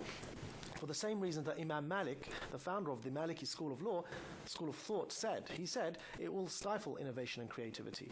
It will not allow for the Sharia to continue to be reinterpreted in different ways because you institutionalize it. When you institutionalize it, you have to monopolize. You have to decide who has the monopoly to interpret. Well, historically, Islam never had a clergy. It never had this whole system of monopolizing religious interpretation, which was one of the reasons why Muslims were relatively advanced through the Middle Ages, because they didn't have religion constantly pushing them backwards. And we're now going backwards if we do this. So I'm opposed to it for those reasons, and I think that some of the voices against it are sadly sensationalist, and I think we need to be careful to avoid sensationalism and be very careful when criticizing that it's actually accurate. But that's the state of play at the moment. Sadly, it's being recognized by British law. On that subject in particular, most of you may probably know that this was discussed in Canada as well. Yeah. And there's an interesting body of literature that came out of that. And in particular, a lot of Muslim women in Canada organized very vigorously against this, arguing that it would create, a sort of a second-class citizenry of Muslim Canadian women who were forced to give up the rights that Canadian law would give them in situations of divorce, child custody, and so on. And instead, subject themselves to a legal code that was going to be very discriminatory against the equal rights of women. So that's something that you can look up on that topic. We have one more. The gentleman all the way in the back in the corner, and then what I'd like to do is bring us all a little bit more on topic as we move into the final session of this. We have strayed quite a lot, but it's been very interesting. But I still think we should try to talk about secularism in particular a little bit. So after this question, let's do that, or unless you're already planning that. Well, I'll do my best. I'll try and be really short, too. It seems like so much of what you're talking about essentially here is a question of identity and, how do these various people in various countries identify themselves? As you all were talking, I was thinking a lot about the American experience, where we have obviously different sorts of traditions and so on, but we do have the history where in the 19th and 20th century, the Irish came here, the Italians came here, the Poles came here, and they were regarded as Irish Americans, Polish Americans, and so on, not Catholic Americans or anything like that. And then in the 20th century, we have people coming from Mexico, Guatemala, Venezuela, and they become not Guatemalan Americans, but rather over time, Hispanic Americans or Hispanics. And there's a set of reasons why that's so. That identity comes from various sources, and that's really what my question is. Today we have at least the beginnings of talk of a Muslim American identity out of groups that are, from Lebanon or you name the country. And there's maybe another set of reasons for that. But I was thinking, because Mr. Nawaz was talking about how this Muslim identity came strictly from the Islamists. And certainly in the American experience, these identities, these new identities, really haven't been forged out of one thing, but several different forces. I was wondering if there's more to it. There's always more to it. Are we done? That's the answer? Well, I agree. There's always more to it, yeah. Okay. But I would say that the same happened in the U.S. with regards to Muslim American as an identity. You've got certain organizations that are monopolizing the debate at the moment who have Islamist origins. Okay, bringing us maybe back now to the core topic of our conference, I would like to build on what Bassam said and what you, Afshin, said. Namely, both of you observed that secularism in the European diaspora has generals, but it doesn't seem to have, a body of soldiers. And I'd like to ask all of you to think about, why is that? I mean, there are outspoken, leaders who have articulated and written about this position by the way, at risk to themselves. But where is that second, third generation, or whatever? Where is that support base that is equally concerned about the way things are going? Doesn't live that way, doesn't want to live the way the Islamists are promoting, but yet seems to be sort of a non-player, and that's curious. So I wonder why you think that is. This is the acceptability. The most important thing is the Muslims themselves, and there's a need that Muslims need to accept secular ideas. Yeah. So what what are the obstacles? I mean, first, Professor Haleh asked me about the translation during the break. The 19th century translation of secularism into Arabic, that was seculum means the world, alamaniya. And then later on, there was an agreement that this is not a good translation, and so it was translated into ilmaniya. Ilm is science, ilm is science, and what is scientific is secular, and therefore was ilmaniya. Yeah?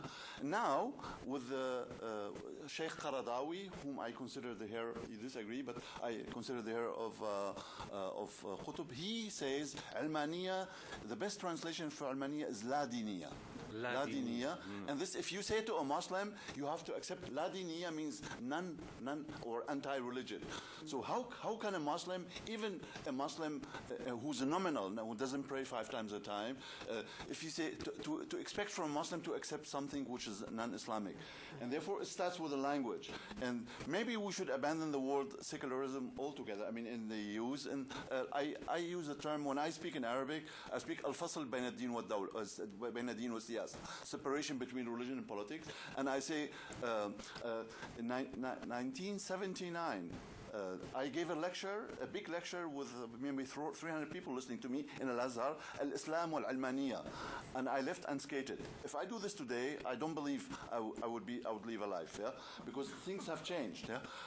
So when you say, I mean, you start to saying Bismillah ar-Rahman ar-Rahim, and this I do, say, my source of thinking is the Quran, and I state in the Quran, the term dawla, state, does not arise, and in the Quran, Sharia occurs only once. And say, if Islam is all about Sharia, God is Allah al-Alim al-Alameen, yeah? So if God states that Sharia is only once, one phrase in the Quran, so why, if Sharia is what all Islam is about, why God only did this? And you see, read it in the context, and in the context of the Quran, Sharia means in the Quran morality.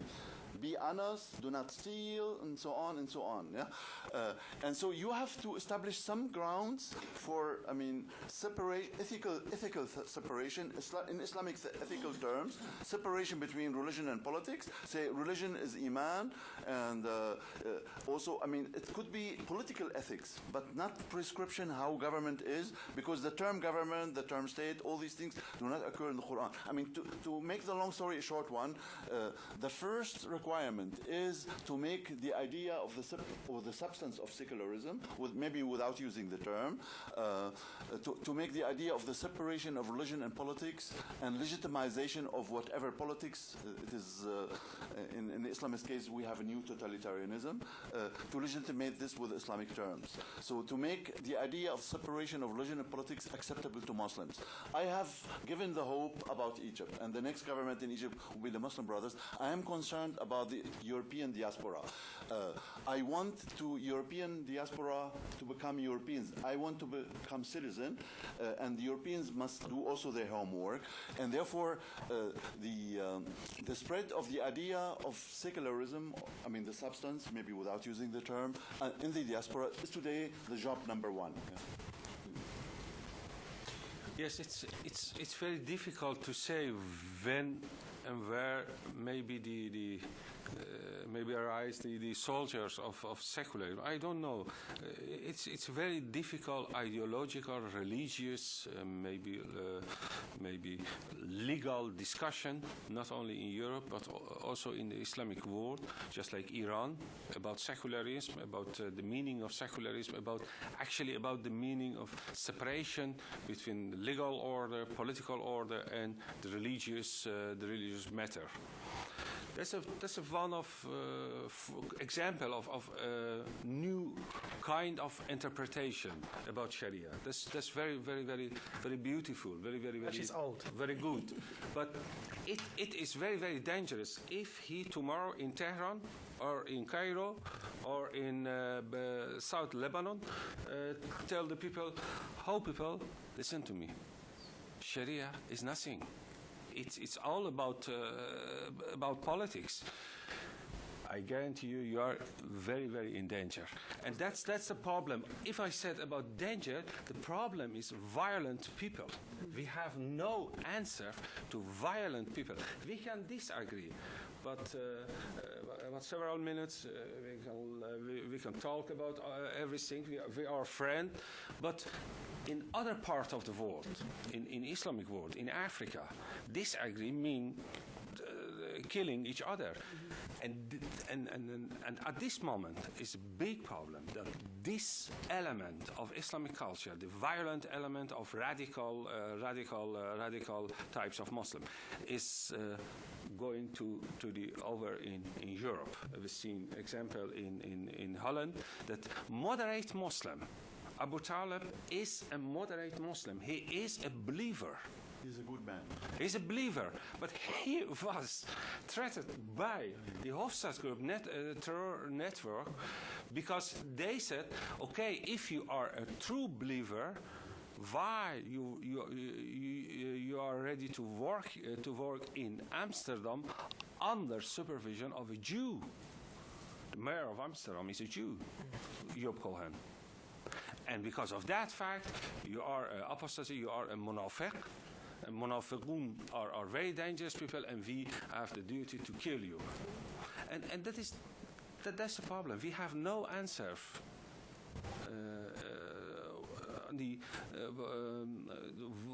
violence from Islamic radical Muslim, and that's the heart of problem. Francisco, right next to you. Thank you. Jack Hinman, Department of State. I had a couple of ideas I just wanted to throw out and get your reaction to. One, I've always thought that, always been my impression that all the immigrant groups coming into America all get roughed up. They all get mistreated and treated brutally at first, but there is a kind of there's an implicit promise that this generation, the next generation, sooner or later you will be able to be Americans. And that's more or less been better among the ethnic groups from Europe. But it's in Europe, it's the reverse. Well, the thing is, in Europe, no matter how progressive intellectually, no matter how the origin of all these great ideas, they're still ancient tribal societies. It's much more difficult for them to admit, I think, to really and truly admit it. It's a real question of European, as much as it's a question of the Muslim diaspora. It's also a question, as you were saying, of European self-identity. Yeah. But I also wanted to ask you, this is getting away from the diaspora a bit, but in Lebanon, they have religious courts. It's a confessional society, and when you're arrested or in trouble or something like that, or do a civil lawsuit, you go to the Christian court or you go to the Jew. I don't know how well it's worked. I don't know if it's still in practice. I don't know how well it's working, or if you all know. But the other thing, just a year or two ago, there was a really interesting article. A Palestinian doctor or someone had just said that he had left Islam, he'd had it, but he could not become just secular. Religion was too important, he became Catholic. It was just not really like, I think outside of Turkey and out of a few places, it doesn't seem to be a really easy path for Islamic people or for Middle Eastern people generally, and of course in the diaspora it begins to change. And I was wondering, do you remember a year or two ago, at the time of 9/11, actually quite a while ago, there was a very interesting article in the Post about how the ideas that may allow Islam to progress forward, more, may very well arise in the West, or in India. The Islamic community, the diaspora Islamic communities, because they're large enough to have a lot of intellectual content, and there's free speech, and they might be a very valuable source of forward motion for Islam. Did you want to say something? Yeah, on the same... Could you wait for the mic? I'm sorry, we really appreciate if you could turn off your cell phones and so on, because I keep on getting messages that interferes with the live webcast. So although we have 10 minutes left, but still. Majid, a simple question that maybe for Europe, maybe the UK does have a solution. And with someone mentioned here about tribal identities in Europe, that they're still there and all that. The UK may have a solution. I just would like to make a point and see what do you think about this? historically in Britain, there were understood to be four races, as they understood it. This is the 30s and the 40s, and they were the Irish, the English, the Welsh, and the Scots. But these were all sort of ethnic identities, but they were all under one political identity, and that was the British identity. So, and therefore, British is not ethnic. British is a political identity, and maybe that's more similar to what we have in the United States. I wonder, does that, for example, for someone like yourself, who you're clearly British, and it solves the problem. You can be ethnic, it doesn't matter, but you are politically, there is an answer for you. Is that possibly a solution for someone? I mean, in France, if you're not ethnically French, whatever that means, you're an outsider. In Germany, definitely, you know. Bassam, what you were just saying before, you're a Syrian with a German passport. I mean, you don't have that problem. Is this possibly a solution? Yeah, I think that's why I said earlier in my presentation that Britain isn't as bad when it comes to the problems of integration and the crisis of identity that Europe is going through, mainstream Europe, not just its Muslim populations. It's a real problem. In Britain, it's not so much of a problem because of this concept of being British, which isn't the same as being English, Welsh, or Scottish, or even Irish. And I think that is part of the way in which there's more optimism with the model that's coming out. Even on the previous question, I was promised that I could comment on that. But even this notion of where are the vanguard of those leading the way on this agenda, again, in the UK, there's some real signs of hope of organizations themselves emerging that are coming out and carving out the path for secularism. And it's not just the Quilliam Foundation. There are others, the City Circle, and there's, in fact, one of the sons of an infamous Wahhabi scholar whose name is Sahib Hassan, famous, infamous, well-known anyway. His son Osama Hassan, who in his youth had gone and joined the Afghan jihad. And in our launch, in the Quilliam Foundation launch in the British Museum, and he gives a talk, and this guy's an imam of a mosque, he's memorized the Quran, he's trained theologically under his father, and he advocated Islamic secularism, for want of a better term.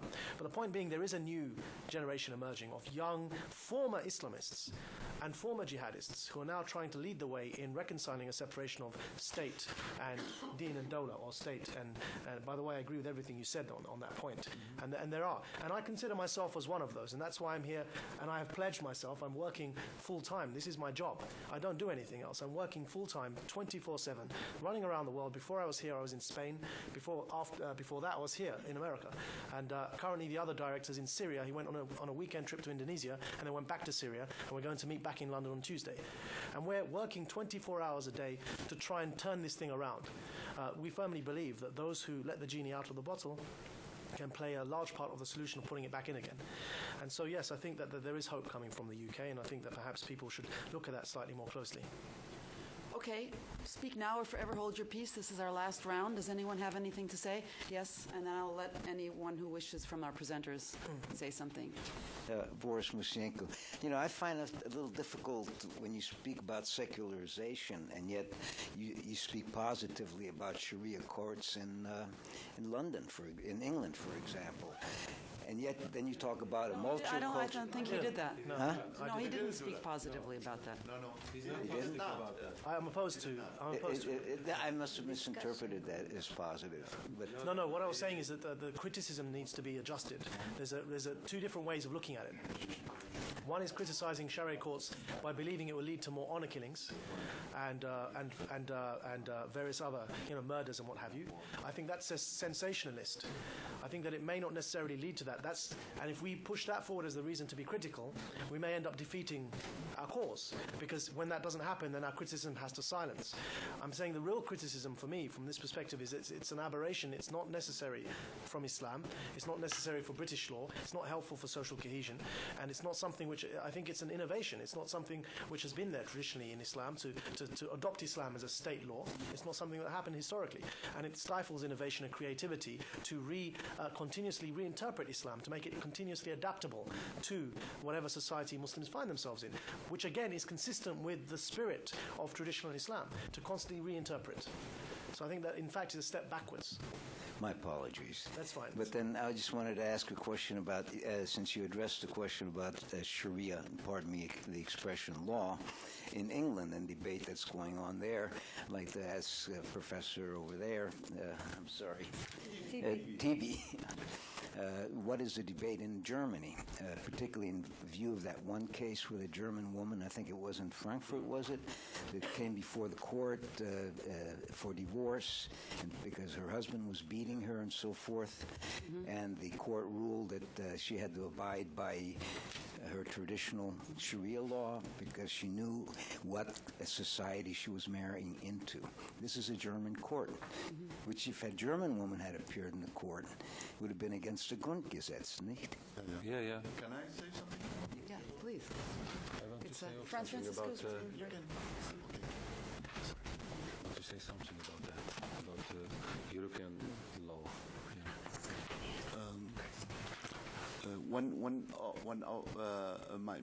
My highest German authorities, I love German culture. I have a love-hate to Germany. The love is, I love the language, I love the culture, but I don't love the people because they're very ethnic. Yeah. But one of the Germans I loved, he was a German Jew, Plessner. He wrote a book in exile. Well, he left Germany. He wrote the book in the Netherlands. Yeah, in Groningen. Die Verspätete Nation, the late nations. And he said, we Germans, he was a German Jew, but he said, we Germans, we are extremes. We only move from one extreme to the other. Yeah. So one extreme is xenophobia, Islamophobia, and the other extreme is Islamophilia. Yeah. So now in Germany, said we did it earlier to the Jews, and we should not do it to the Muslims. And one element or one feature of German tolerance is to accept the Sharia. Even the Islamists in Germany, they are very careful, and they do not talk in public about the Sharia. Say it's too early, maybe later in 20 years, 30 years, but unlike the British Muslims, some British Muslims, yeah. So Sharia, it's a German Sharia court, yeah. A woman, she, a Muslim woman who was born in Germany. She's married to a Palestinian, and her husband has been beating her, and she went with real injuries, terrible injuries, went to court, and the judge refused to give her consent to immediate divorce while quoting the Quran, because there's a verse in the Quran that says if the woman does not comply, warn her. If warning doesn't help, فَهْجُرْهُمَّا فِي الْمَضَاجِعِ. So deny him the sex, this is a penalty. But if the denying sex doesn't work, then فَضْرَبُوهُنَّ. Yeah? And say he's doing what the Quran provisioned. A German Christian judge. Yeah? Pardon me? She lost the job. Well, no. The case, only the lawyer went to the Spiegel and gave the story there, and the Spiegel published the story under the title Schleichende Islamisierung, the tacit Islamization of Germany, German justice, and only then it became a public affair, and the case was taken to another court, and the lady was divorced. And the judge was dismissed, let's add. Dismissed, but she's still in her job. Yeah? A judge is a civil servant. You cannot be fired. Okay. Did you want to say something, Haleh? I'll say one last word after you finish. Okay. I want to thank all of you and the panelists, of course, in particular. I think for a morning session, we have really gone into exceptional depth on this topic. And at the same time, I think we can all feel that we've only begun to scratch the surface. So please stay posted, because we are, in our collaboration, planning to continue this. And we also want to bring in the future, secular voices from the actual Islamic heartland and from the Middle East proper, as well as from the diaspora. So thank you all again. And Haleh, the last word is yours. Thanks again for coming, and as Cheryl said, our next meeting is going to be about the secularists who are active in the Muslim communities. We are planning to bring 4 or 5 of them, and probably the next meeting would be in 2 months' time. This afternoon, we will continue the same topic, which is framed as a book launch on governments and Muslim communities in the West. We will focus on the US, Germany, France, and United Kingdom. So this is not just over. So please join us at 3 o'clock here, and we will have the co-editor of this book, Philippa Strom and Jonathan Lawrence, and also we will have a commentator, Peter Mandeville. So thanks for coming, and see you in the afternoon. And could I